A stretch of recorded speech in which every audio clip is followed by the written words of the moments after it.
Hojik Iran amati US ki marakta nuclear deal gi talk asiam kana chathari tana hojik su finalize oitri amati kari oidori mukhangtri madudi masi yana khibisi yai yana khidabasu yai mangon the interview mata hangki madudi kari gumba Iran yadrabadi nokoi gi wasing ase adoi de kari tawni hai matamta attack tawni sini attack tawni masi da chingnaba laite aduga Iran da makoina thamlipa condition se kaino hai matamta nokoi gi hojik uranium enrich tawripa masi gi machinery tawriba project suriba punmak amati hojik already no kind of gather piles of uranium hojik thamise mase akhodi pithoro US the pithoro natra atopa third country amata pithoko asini harise natra di future da maduki adu nakoi dadum intact oina leiba targeti nakoi na hojik increase toduna uranium hengat andra basu maduki pot aduna future the nuclear ki head saba ama nuclear oiba pot ta saba masi tauki basu yana lei aduna hojik USA ki demand ni maduki pot adu ekhoi pithoro natra third country amata pithoko sini masiga loina Israel amati US na Iran da masi masu thamlingli madudi nakhoi na long range missile kya sempa dangerous missile kya sempa masi sing asi tokthok u hai phauda hainingli aduga nakhoi na military equipments kya military personnel kya hengat ali se masi su tawda pa masi pochi masu haining de haidi officially masi wasing se haide it means Iran nakhoi tumina layo sine madudi Middle East na nakhoi na khatra oiraktaba haiduna adubu Iran na hairi nuclear talk tagi wa lona se atopa wa lona roi se haiduna masi gi opam se final bidi oitri ko adu final tar matung da kari oirakador ba Iran amati US ki barakta hojik su confirmation leitri aduga Iran da makhoi na piri bu offer se nakhoi da leiri ba sanction punamak loin lothokani aikhoi ga nakhoi ga business tawtrakani nakhoi gi relation world relation fahangani Israel na Middle East da man expand torokpada ma nga torokpa ma ki program sing ta nakoi athat pu oigano sini adu Iran da ya pitori bra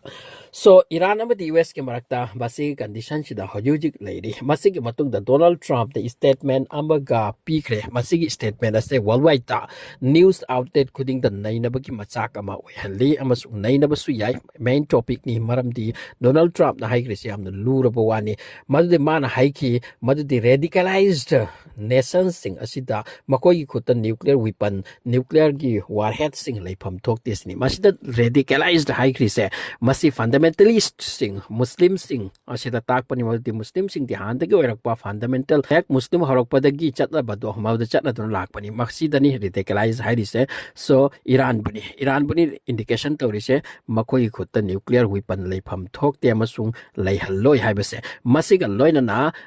ma ki ofam ase Pakistan su direct wafam oike Pakistan da USA na ngasi dagi chahi 33 muktagi yangsindura lakle Pakistan ase India gi treat nate makoi na khali se Pakistan ase mainly Israel gi treat ni amasung America gi treat ni aduna America gi makoi gi chawrba Minister amasung high crema di Pakistan da leiripa long range missile sing masida sanction piu amati makoi hana sakip sakare aduga makoi hojik ano ulopa long range missile sabagi project ka tawre base masida ating buthamu haidura loidana nuclear weapons powda ating buthang pagi mitiyang ama tabloki ba yaisini maram di hojik prithvi da sagatna se Israel versus world muslim ni aduga America gi president gi history da ngasi fawa president hauraba singa da Donald Trump is the best for Israel pro-Israeli US president haina khangdari pani Israel gi damakta Israel na tawni taw haibase wai tawbagi damakta ready oirapa Gaza gi matanga tawsira tawsi West Bank gi matanga tawsira tawsi Iran gi matanga Israel na khoina kari pame madu tawbra tawsi Israel na jo haibase masi yagi haiduna ngairapa adugumba US gi president amni Donald Trump aduna radicalized Muslim nation amata nuclear weapon leifam thokte haibase masi Iran amati next Pakistan dani Pakistan asi the only one Muslim country in the world makoi gi makota nuclear weapon lay amasung nuclear warheads kaya su lay aduna hojik mityang ase US ki Pakistan da tasilak lesini next Iran gi matung da Pakistan oidori bra aduga Pakistan so makoi pressure se pirakhani madi nakoi gi long range missile mat sabi aroi nuclear weapon sing se kai to ki haripa ikoi de sinro hai bra adu so haira ke su yale makoi de haining gut haira bani unpredictable aduga president ni hairi bani aduna Pakistan su mi paire maram di makoi gi economic se yamna wangjade to aduga makoi self stand oi bakan chim su oi de World Bank tagi beton lobo mathau tai aduga makoi ga relation su thamde ade masi purmak asigi mathakta karigumba USA na makoy da chapsil laglabadi makoy amu krai di chiel gari masini Pakistan gi hodi khwai dagi kok chik ninga mo oirise handaka China da USA na tawrisini China gumba country kari bata watra ba country masida maikai ka dagi thasil lagla tari 245 langsalaga China gi GDP si down torni aduga hairni China na khoi nakok thangala ka yaroi haiduna aikoi gi idea sing na khoi bhap taro emasung aikoi de weaponry lady sing se hojik na khoi bhap taro emasung aikoi ge challenge taro kanu mukhai na kanu sini aduga Trump ke maning the hack lab libsen Elon Musk ki maning the lab libsen Jeff Bezos khoi amati Facebook ki mapu sing asini masiga loina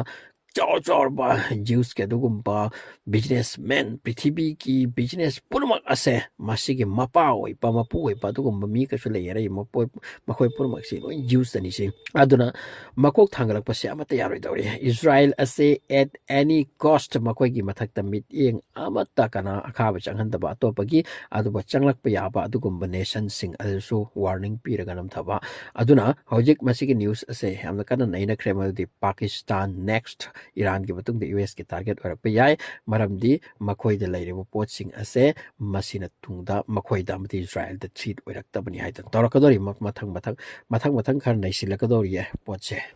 tawbai de Donald Trump na handa khara di haigai re he mak ki tarif war asina maram oiraga China se ma phajana nikhai re China se khulu gudu kulhan khibagi chance la yama sung makhoi gi prithvi da laikriba trade route amati business pun ma se ma se khap oihan bagi plan amani hojik masig loina na Japan da su achoba makhoi gi tarif sit langsili makhoi gi marup ni kai na halute US na habne khoi marup kana su leite khoi yek nam kana su leite aituna Japan su hojik yamna problem ni US ga tok tawbagi chathari asom da Vietnam gi mathak ta su yam chorba news thorak limadi Vietnam sing ase makhoi market crash oidana down oidana US ki tarif sana maram oiraga yamna mong chadri sini masigi mathakta amuka war gi sector sing da su ning han banate Israel na koina tawda aikoi mateng pangi haibani aduna America gi mateng ase phajana pangbagi maram aduna oirang bani ngasi di Israel gi site khoi di job statement am thokre dana adudi haikre Israel gi official announcement tawkre ma di Gaza da gi makhoi ki troops handora oi aidura Gaza da makhoi ki troops lairagani hando oi Gaza control tawni haikre ngasi de open haidokre Israel na masigalo na Lebanon da changkiba troops sing su halakloi masisu manung da laini haikre next Syria da changkiba makhoi gi troops sing su hojik Syria da lairani haikre masini tawrakli se Israel ki tamakta America sina samu gum chingjau gum lepani na aduga prithibi country amatana hojik America bu ilba ngambagi sakti no hojik ki position da leitabani na Israel na madugi makoina lawrak pa decision stand da ataina inthok pa amadi insin mangam da bagi wane